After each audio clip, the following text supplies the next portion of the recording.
Hello guys, I hope wherever you're watching us from, you're having a great time. This is AfriPost and welcome to today's video. Mr. President and Secretary General, let's talk about hypocrisy and let's talk about state lies in this issue of fighting terrorism, generally speaking, and in the Sahel specifically. Perhaps you don't ignore what I'm about to say, but let me lay out my arguments. First, in the Sahel, we have some 10,000 soldiers, armed soldiers, that are foreign soldiers. Most of them are French soldiers, but there are also American soldiers, Germans, Italian, etc. They have weapons. They have flying equipment. They have surveillance equipment, which is the most sophisticated in the world. And yet, they don't see the hundreds of terrorists that are moving around in order to serve death and desolation, often with unimaginable weapons at their side.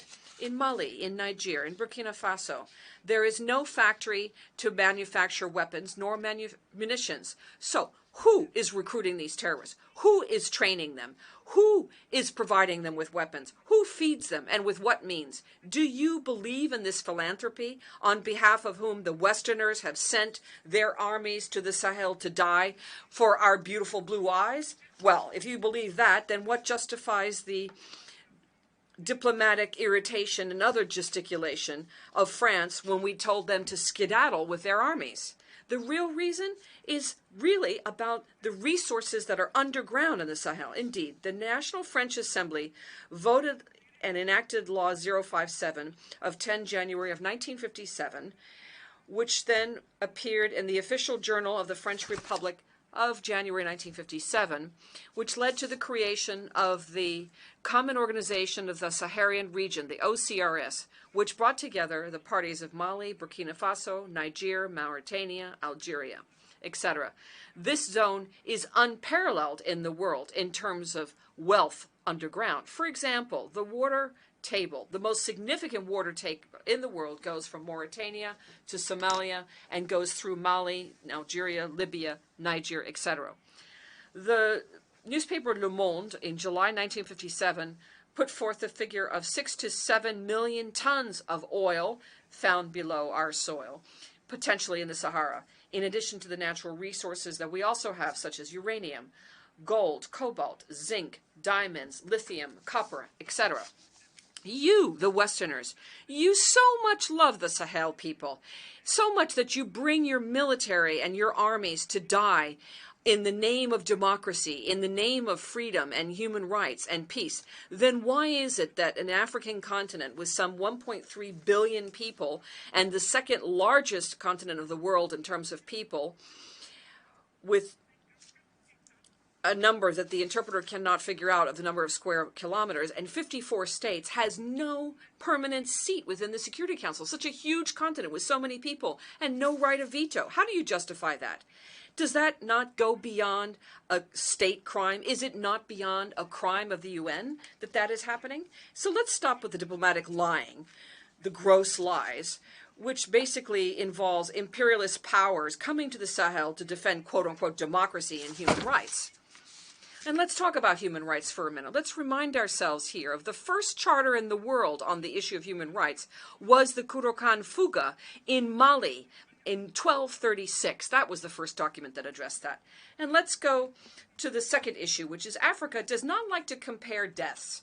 That would be ill-mannered on our part to do so. So I will respectfully bow to the memory of all nationalities of people who lost their lives in Africa and in the Sahel specifically. But if we look at the hazards that are involved, and we look at the unfortunate and condescending attitude of the President of the French Republic, Emmanuel Macron, often who verges on the ridiculous while glorifying a hypothetical condescension vis-a-vis African people. And I have to impose on myself here the duty of giving him a little lesson on history, on his own history, because this is why your classrooms are full of children that are learning their lessons well and growing up. In other words, turn to this story at the risk of losing the real story forever. But let me clarify here that no African people is opposed to the French people. There's no anti-French sentiment in Africa, nor is there any issue with our legendary hospitality and our love of our neighbors.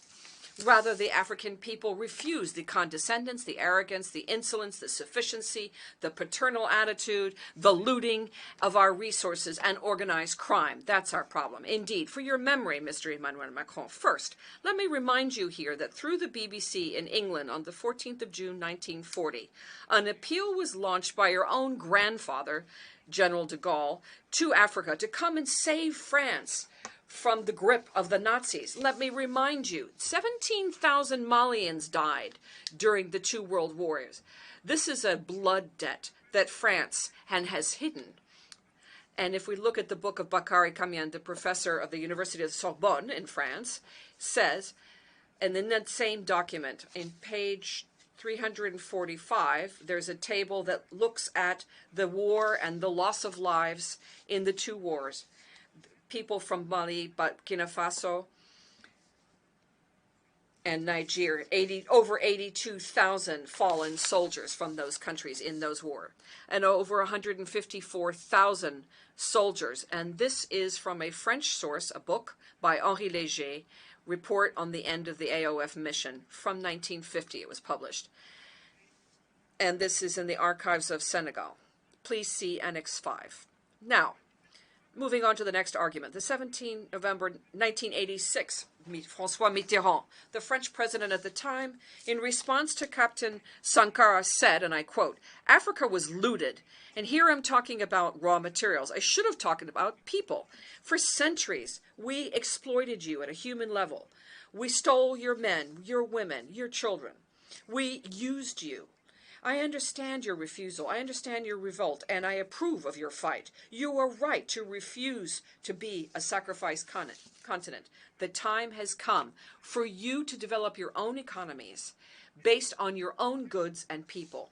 And the duty of these countries who abusively used you and used African labor, their duty is to restore to Africa what was taken from them over the last few centuries." End of quote. Indeed, Africa was always openly looted and pillaged, but still there is a great deal of wealth in our continent, of people and mineral resources. By way of proof, let's talk about mineral resources. Africa has 30% of the worldwide mineral reserves, 40% of gold reserves, 33% of diamond reserve, 80% of coltan reserve used for telephones, 60% of cobalt reserves for batteries, 55% of uranium reserves. So it's for the defense of this Africa that the young people of Africa stand more than ever. Mr. Macron, do you still need a little bit of history in order to remember?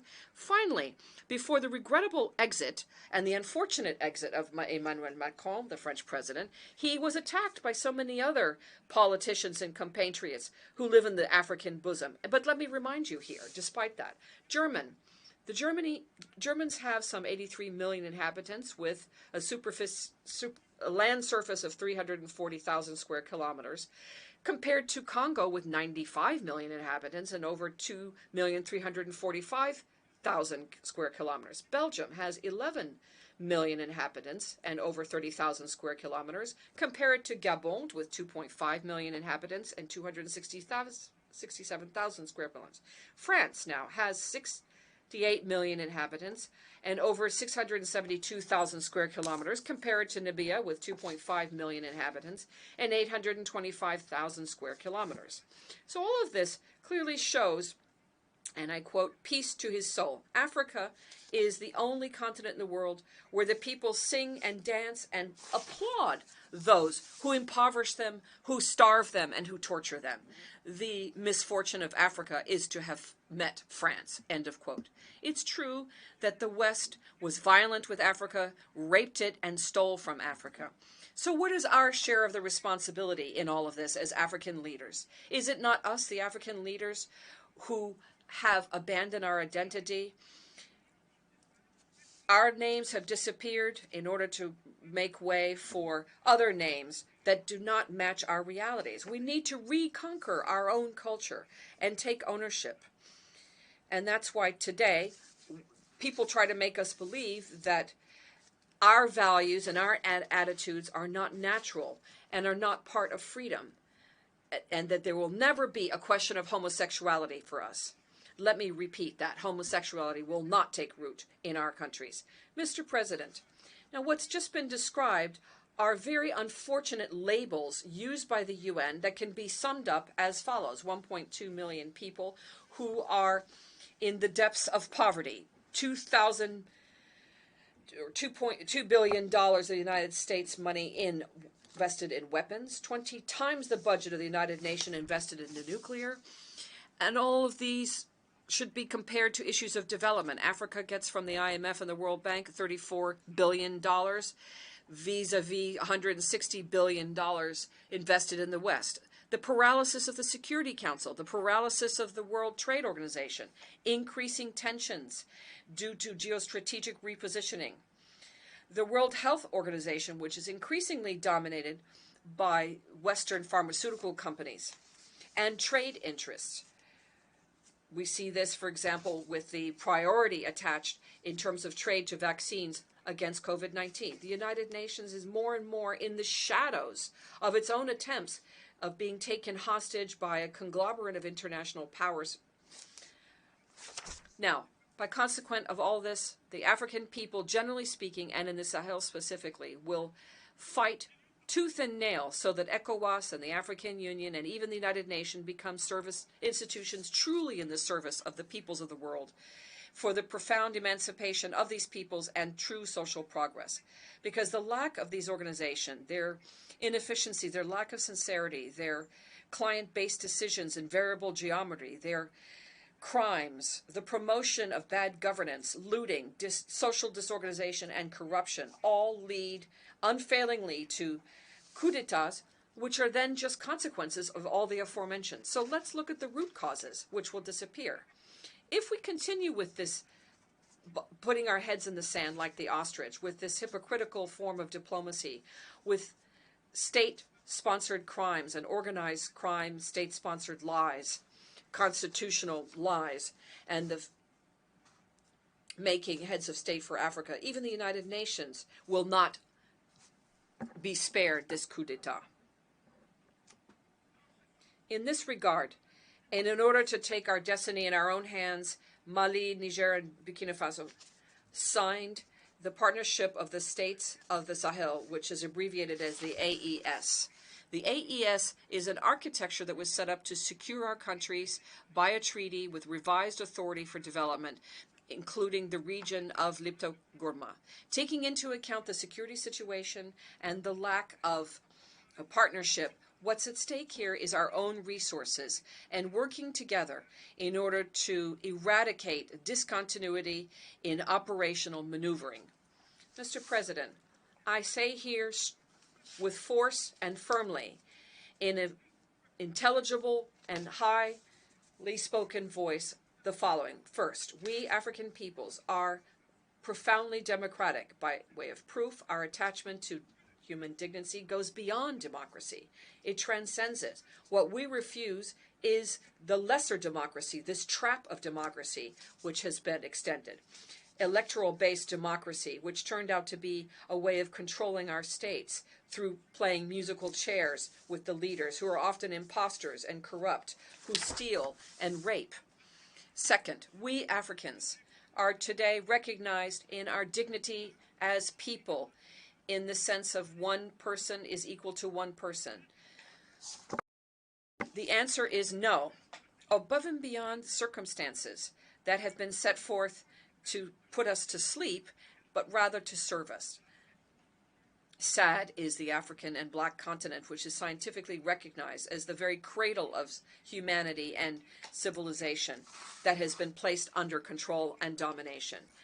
Independent factions who have engaged in fratricidal wars and election-based democracy with biased aides, wars for terrorism which are maliciously fabricated and maintained, injected against us, especially in Mali, Burkina Faso, and Niger.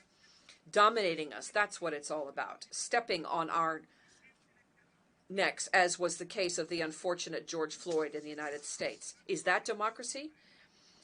These are partisans of a special kind of liberty that is intellectually justified to justify barbarism against our peoples, fighting supposedly for dignity and sovereignty. And that's why we have decided to say no. No to all these so-called friends who want our so-called good or who threaten us with war, to impose their friendship. That's why we don't want the democracy sold to us by wolves in sheep's clothing. We need to provide adequate leadership for our people so they can seek their own happiness, for the full emancipation and true social progress for our people, be it economic, social, cultural, or security development. Third, the African people, generally speaking, and in the Sahel specifically, have discovered the chains of economic, security, social, cultural alienation that have materialized in secret agreements with France, where they committed to break their true emancipation. This includes, amongst others, the colonial debt.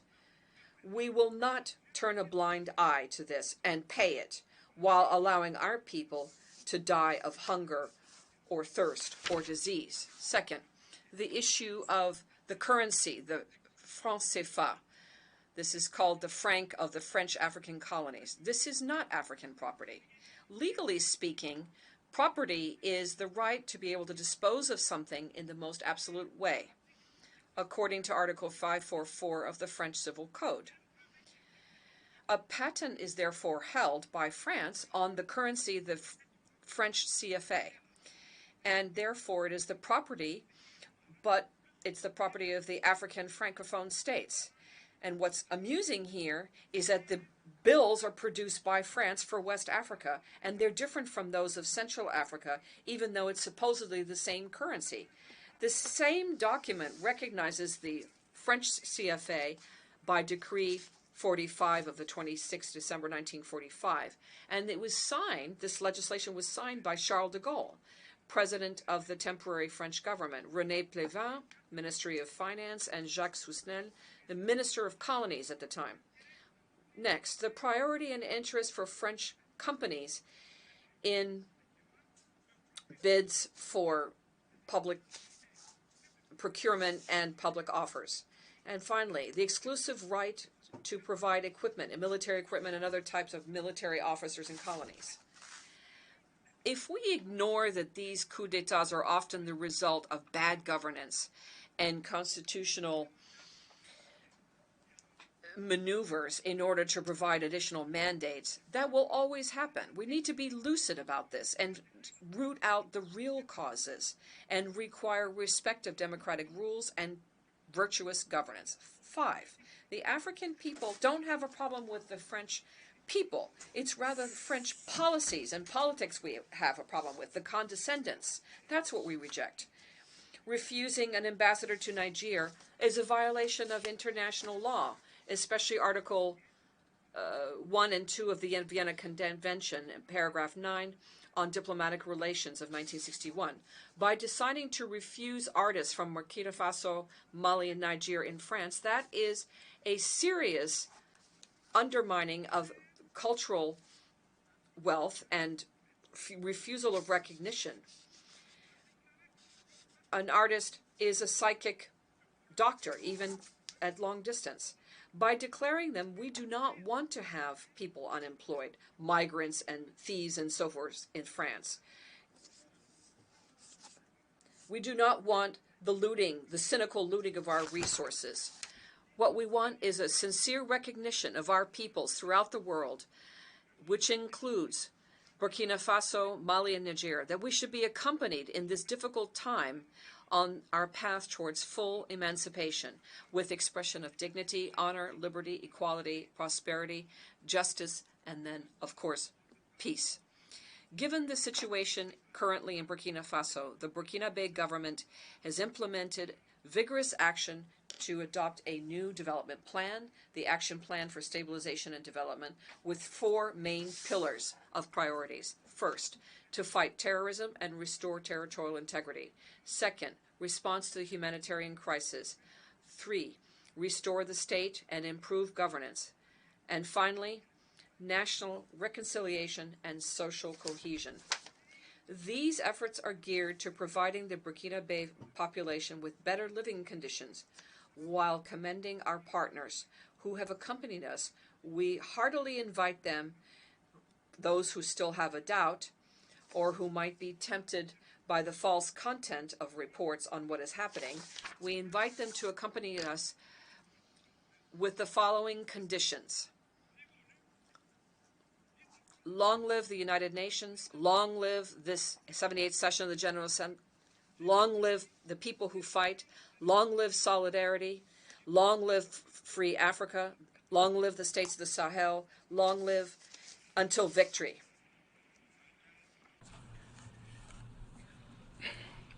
Excellence, Excellency, distinguished President of the 78th session of the UN General Assembly, distinguished Secretary General of the United Nations, distinguished participants, on behalf of His Excellency Captain Ibrahim Traore, President of the Transition Head of State, I convey to you the warm greetings of the people and government of Burkina Faso. On behalf of the Burkinabe people, I pay a humble tribute to the memory of those great world leaders who embodied the hopes and dreams for a just and equitable world through their commitment, determination, and sacrifice. I'm thinking in particular of Fidel Castro of Cuba, Patrice Emery Lumumba of Congo, Modibo Keïta of Mali, Ruben Nyobe and Félix Moumié of Cameroon, Sylvanus Olympio of Togo, Che Guevara of Argentina, Martin Luther King, and Malcolm X of the USA, Nelson Mandela of South Africa, Jomo Kenyatta of Kenya, Amilcar Cabral of Guinea-Bissau and Cabo Verde, Marian Mugabe of the Republic of Congo, Captain Noel Isidore Thomas Sankara of Burkina Faso, and others. These leaders were largely executed violently. Others were assassinated. They died in prisons or from poisoning. Their only crime in each case was embodying the dreams, ambitions, and hopes of the peoples that have been killed, raped, trampled, and pillaged. Mr. President, my presence at this august podium before the UN on behalf of Burkina Faso, country of upstanding men, is not to beat my breast in lamentation. And I am not here either to make a flowery speech. I was sent here to tell you that the lies of states, diplomatic hypocrisy, the thirst for power, the frenetic quest for profit, the diabolical spirit of domination and exploitation of man by man, these are the true wounds that poison our coexistence and drive all societies toward perdition, including our organization, the UN. His Excellency, Mr. Antonio Guterres, Secretary General of the UN, His Excellency, Mr. Joe Biden, President of the United States, His Excellency Dennis Francis, Permanent Representative of Trinidad and Tobago to the UN, elected President of the 78th session of the General Assembly, His Excellency Luis Inácio Lula da Silva, President of the Republic of Brazil. Allow me to here cite excerpts from your respective statements delivered at this very podium at the opening of this 78th session. First of all, and I quote, "We are living in an upside-down world. Bodies litter the beaches where billionaires bask." Secondly, and I quote, "We are at a crossroads. We have a common cause, that is leaving to our children a world with a better social environment." End quote. For the third person, despite difficulties, we can emerge from this. What we lack is not ability, but political will. Otherwise, we'd be able to provide progress and peace for all. End quote. And for the fourth personage I'm citing, quote, "There's a dissonance between rhetoric and practice the facts. The UN Security Council is paralyzed. The UN must shoulder its responsibilities in a world of solidarity and justice as laid out in the UN Charter, and this requires it to have the courage to fight inequality." End quote. The quintessence of these statements by these four august personages clearly shows that inequality throughout the world is deliberate. Otherwise, with a modicum of courage and political will, we would be able, if not to eradicate them, at least to minimize them. Indeed, every year we hear so many speeches as well as promises and commitments, but the proof of dissonance between rhetoric and facts on these issues relating to principles in the UN Charter, including justice, equality, dignity, integrity, self-determination, the sovereignty of states, the inviolability of territory, and respect for international law. The proof of this dissonance lies in what's happening in Libya, in the Sahel, especially in Niger, and the crisis between Russia and Ukraine. First of all, in Libya, after the catastrophic flooding, thousands of people lost their lives. To assuage our consciences, every nation rushed to provide their condolences and solidarity. This was, of course, to give the impression that we're living in a society and that we defend these values. Intellectual honesty requires, and the history of our conscience tells us, that we ought to sincerely apologize to the people, the Libyan people, for collectively and individually being complicit, whether through passiveness or active complicity, for supporting those butchers who caused the first man-made disaster in Libya.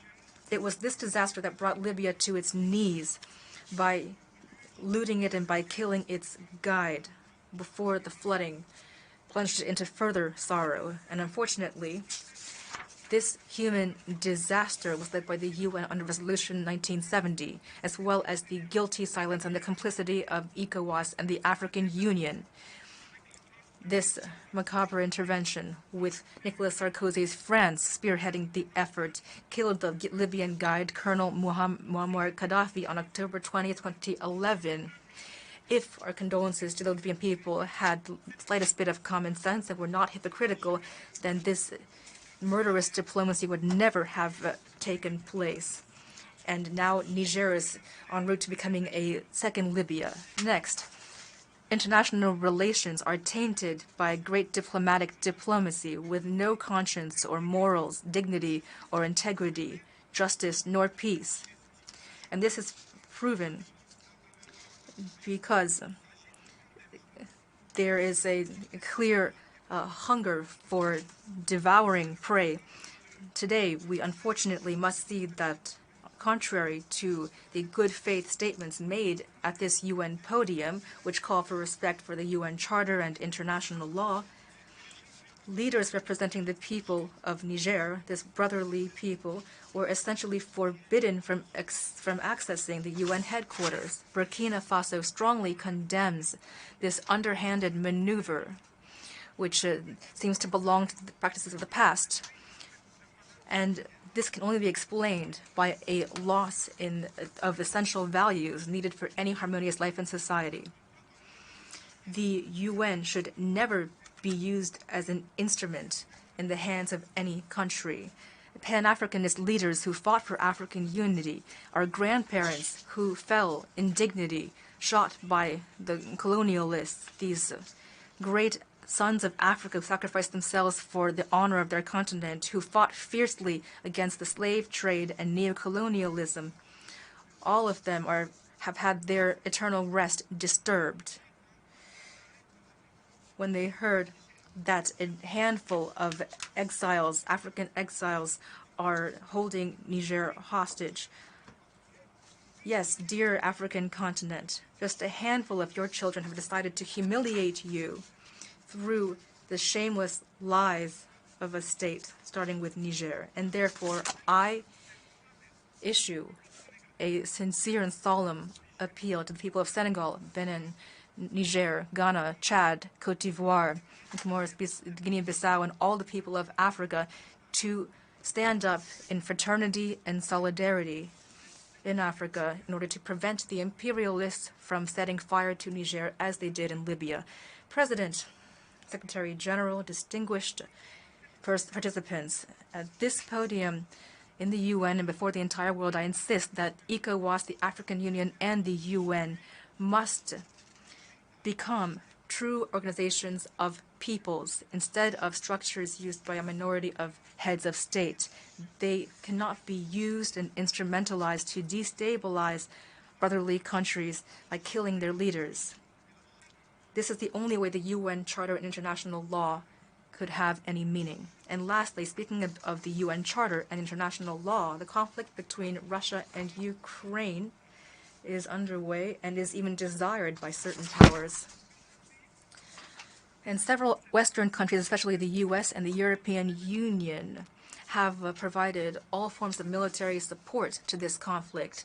The Ukrainian civilian population are used as volunteers, and some of them are piloting tanks. They're traded as patriots in this war. Mali, Niger, and Burkina Faso are dealing with a war that was imposed upon them by imperialism under the pretext of terrorists. And these are sowing terror and destruction, despite the UN Charter with its principles of equality, justice on one hand, and on the other hand, international law, which has been often cited here at the UN. There is a massive chasm in the treatment of these different issues. For example, take Burkina Faso. Civilian populations are dealing with lethal incursions, monstrous attacks by terrorists, and they've decided to mobilize alongside the defense and security forces. These populations have been trained by the FDS, and they are called volunteers for the defense of the homeland. In Burkina Faso, we have 58,000 such volunteers, of which 42,000 are communal volunteers and 16,000 are national volunteers, and they are fighting alongside the defense and security forces, the FDS, and they were trained and are guided by them. They only act under the orders and the oversight of the FDS in accordance with regulations to protect their lives and their property. These are the patriots that certain heads of state of ECOWAS and the African Union, exploited by capitalist imperialist forces, are trying to describe to the international community as militias, and that is the shameless state-sponsored lie. Mr. President, if the international community were honest and sincere in its commitment to fight terrorism, it would have no problem with civilian populations training themselves to defend themselves. There is a clear lack of honesty in the international community. Here are a few examples. First of all, when Mali, Burkina Faso, Niger, and other countries organized along their common borders by pooling their forces to combat terrorism, France came out of nowhere to impose its instrument, that is G5 Sahel. Today, ECOWAS suddenly has established an intervention force to reestablish democracies. It announced a contribution of $2 billion. But from the creation of this G5 Sahel until its dissolution, ECOWAS was only able to allocate $25 million. So, can they be really said to take seriously the defense of human lives as laid out in the Declaration of Human Rights and Peoples? Secondly, Burkina Faso is experiencing cynical sanctions after the coup d'etat of September 30th, 2022. This so-called international community, led by France, which just uses its lackeys in Africa, tried to nominate a prime minister in Burkina Faso, but in vain. Then they tried to impose various ministers and strategic posts within the government of my country, again in vain. And lastly, they negotiated the continuing relations so that Captain Ibrahim Traore would implement their will. This was their prerequisite for his being in power. But he refused this in the name of the higher interest of his people, and as a result, an avalanche of repressive measures, threats, and attempted coups d'etats was unleashed upon him. These are immoral maneuvers concocted in criminal laboratories, and unfortunately, all of these macabre maneuvers were led by puppet leaders of African countries. And That's the case for this famous Accra initiative. Even that was not able to last for long. Thirdly, in addition to cutting off aid and other problems with our FDS, we are seeing a blockade on material equipment for us, again led by France. For example, for the important air defense equipment needed to control and defend our territory, we had a contract with Brazil, and the weapons license was supposed to come from Belgium, and the navigation and firing system, as well as the video cameras, were supposed to come from the U.S., and motor was supposed to come, and engine was supposed to come from Canada. But this equipment was all cynically blocked. You talk about defending human rights at the UN, so therefore I ask you to deliver to us our weapons that we need to defend and protect our peoples who are being killed. In any case, I am solemnly informing you of this, and if nothing is done, history will hold you responsible for failing to assist people in danger. Distinguished Secretary General and President of the General Assembly, members of the international community. The international community has failed to assist states attacked by terrorism. There's been international hypocrisy, and certain powers dominate the UN. They are complicit in pillaging Africa. Shouldn't this international community be brought before the International Criminal Court for all this? Our security must be assured by us ourselves, first and foremost, not by anyone else. When it comes to the Wagner presence in Burkina Faso, which has been covered by a puppet press controlled by France, I would respond that it's our brave FDS that is defending our homeland. Consequently, from this high tribune of the United Nations that magnifies the sacrifice of my country on behalf of national interest, I here applaud the memory of all those who fell due to weapons, magnifying the courage and integrity of those who are still alive, inexorably sacrificing for victory for our people and safeguarding our country. Rather than stopping the human bloodshed, it's fallacious accusations that have occurred and lies wrapped in hypocritical diplomacy and veiled threats to indicate to our partners that they need how we need to behave ourselves, and we say no. On behalf of the United Nations Charter itself and international law that you raise to defend yourselves, and here in this tribune, the African peoples and those of the Sahel, and specifically, are resolutely committed to fully assuming their full emancipation for true social progress. And thus, Burkina Faso will work with its partners that it wants to work with in a sovereign manner and buy from who it wants and defend how it wants. The fact that a country called Russia, Iran, Turkey, Azerbaijan, Cuba, Nicaragua, North Korea, or Burkina Faso can buy and sell their goods freely without any intermediary, without any authorization from anyone, no matter what happens. I don't want to impose my opinion on the video. Let's really watch it and have a better discussion down in the comment section. If you're watching us for the first time, don't forget to subscribe to our channel, like this video, and also share. Thank you, and may the good Lord bless you. Goodbye.